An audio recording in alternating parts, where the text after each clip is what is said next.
அருணாச்சல குமரனே ஆனைமுகன் சகோதரனே போற்றி. ஓம் ஐந்து மலை வாசனே ஆறுபடை அழகனே போற்றி.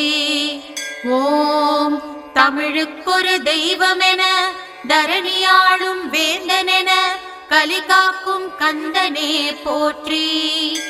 ஓம் படை வீடாய் திருப்பரங்குன்றம் மேதினிலே தெய்வானை மணமுடித்த சுப்பிரமணிய தெய்வமே போற்றி. ஓம் செந்தூரில் போர் புரிந்து சூரபத்மன் தனை வென்று வேலேந்தி அருள்பவா போற்றி. ஓம் ஞானப்பழம் வேண்டி ஆண்டி வேடம் பூண்ட பழனிமலை பாலகனே போற்றி. ஓம் சுவாமிமலை திருத்த